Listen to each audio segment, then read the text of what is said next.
What's that thing you really want to do, but you dare not say because the whole world would call you crazy? You know what I'm talking about.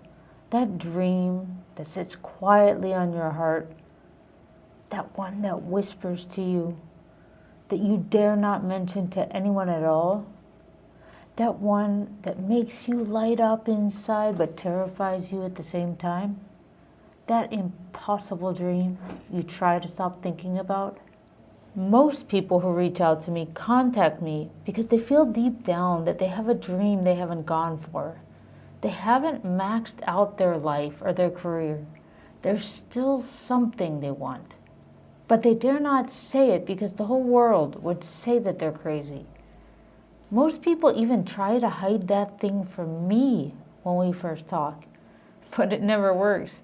Somehow I can see in people, even what they themselves cannot admit they want. Today, I want to talk about what's really stopping you from going for that thing you desperately want to express. Because most people are stopped by what it looks like if you did go for it. And almost no one takes the time to consider what happens when you don't. I recently spoke to a fellow who really wanted to get into performing arts. He was an engineer and only mentioned it like it was no big deal, just a hobby he might one day kind of want to explore. But then he said something that really broke my heart. He mentioned he'd applied for art school 30 years ago. But then an opportunity in his field, in engineering, came up, and so he put that aside. But here's the thing.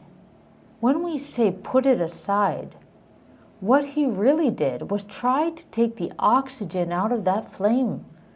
For years, living the life of an engineer was good enough to distract him from what he really wanted. But that fire doesn't ever go away because it wasn't put there by you. You came preloaded with it. It's part of who you are and how you wish to be expressed. I've come across dozens and dozens of stories like this. Last year I met a brilliant woman who had written a 400-page book in 2014. She never had it published. She sent me a few chapters. Now, 10 years later, it would need a full update. And she was willing, except, what other people think. She couldn't just leave her career to do that. People will tell you there's no money in that. That's a pipe dream. Or no one can make a living from that. To which I ask, which do you prefer? To make a living or to make a life? Anytime these disqualifying questions come up for us, we need to ask ourselves, is it really true? Can I actually prove it's true? For instance, if you say you can't make a living off of that, look deeper. Has anyone in human history made a living from that? If so, then your belief is not true. It's just been proven untrue because someone else has done it. The second thing to look at is this. Play it out. Let's just imagine. Imagine that you could achieve success in that area you want to pursue. The one you really want to pursue. Yeah, that one. That one you don't tell anyone else about. But if you were to get on a call with me, it would inevitably surface. That one. Play it out. What would the world look like if you did achieve success? Who would benefit? How would their lives be better? How would their families' lives be better? How would their communities and the world be better?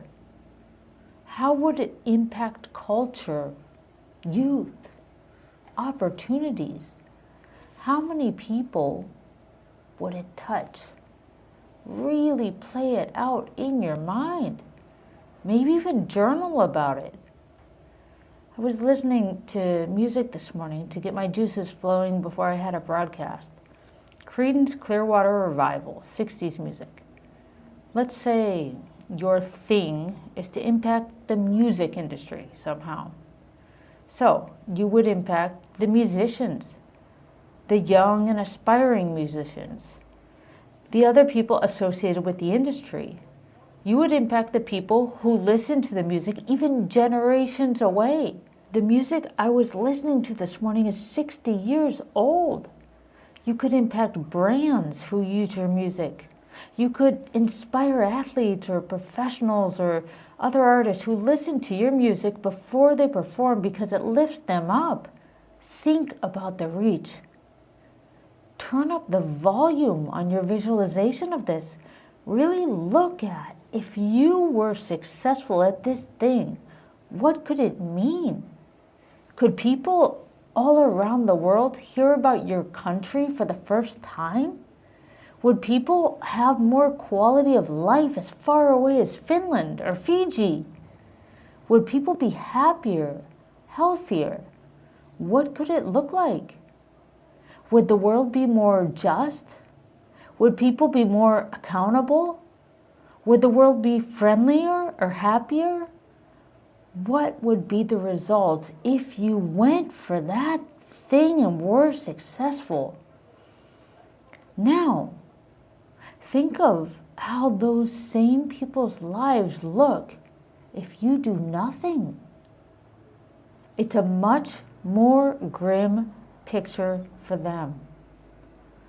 I've had a lot of people come to me and say that they haven't gone for that thing because others will say, oh, who does she think she is? Or who does he think he is? But you know what I would ask? Who do you think you are to withhold it? To leave all of those lives untouched, to leave all of those people without the solution. Maybe you don't know how. What I do for a living is teach people how to monetize whatever that thing is they really want to do. And I'm not the only one. Trust me, if you have a process, if you have a guide, you can learn. It's much more difficult to learn to drive a car than it is to learn to market and sell your services. There's a ripple effect of you doing that thing. There's a ripple effect of you withholding it too. Trying to smother that fire in you, it takes energy. Life is so much easier if you follow it. There's a reason it's on loop in your mind and it never stops poking you. This really hit home for me in April when I did a masterclass on getting paid for what you know. My client Dexter Simon joined to share why he believes the same success he's had is possible for others. And I had no idea what Dexter was going to say.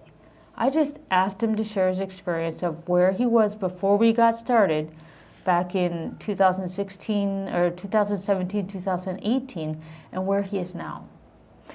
And when he said live that he had completed over 5,300 transformations, Dexter Simon offers transformational training programs that completely overhaul people's fitness, their mindset, their health, well-being, and it changes their family life and their confidence and every aspect of their life. When he said live that he had completed over 5,300 transformations, Dexter Simon offers transformational training programs that completely overhauls people's fitness, their mindset, their health, their well-being. It changes their family life, their confidence, every aspect of their life.